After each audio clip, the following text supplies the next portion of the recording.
கர்நாடகாவில் மேகதாது அணை கட்டுவதற்கான ஆய்வு நடந்து வருகிறது. ஆனால் தமிழ்நாட்டில் எவ்வளவு காசு கொடுத்து எம்எல்ஏக்களை வாங்கலாம் என பேரம் நடந்து வருகிறது என அன்புமணி ராமதாஸ் ஆதங்கம் தெரிவித்துள்ளார். வனங்களை பாதுகாப்பு அதற்கு நேரெதிராக கர்நாடக வனவிலங்கு வாரியம் செயல்பட்டு இருக்கு. காரணம் அங்க முதலமைச்சர் அழுத்தம் கொடுக்கிறார். இங்க நேற்று நடக்குது அது ஆய்வு. ஆனா இங்க இந்த எம்எல்ஏ எப்ப போனாப்புல எவ்வளவு காசு கொடுத்து வாங்கலாம், அங்கிருந்து எப்படி வாங்கலாம், இங்க கூட்டிட்டு வரலாம், எப்படி கிடையாது.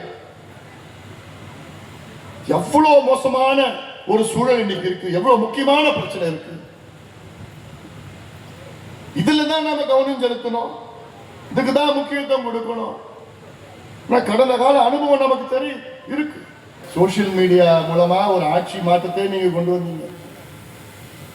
அதே சோசியல் மீடியா மூலமா இந்த மேகதாது அணையை உங்களால தடுத்து நிறுத்த முடியாதா?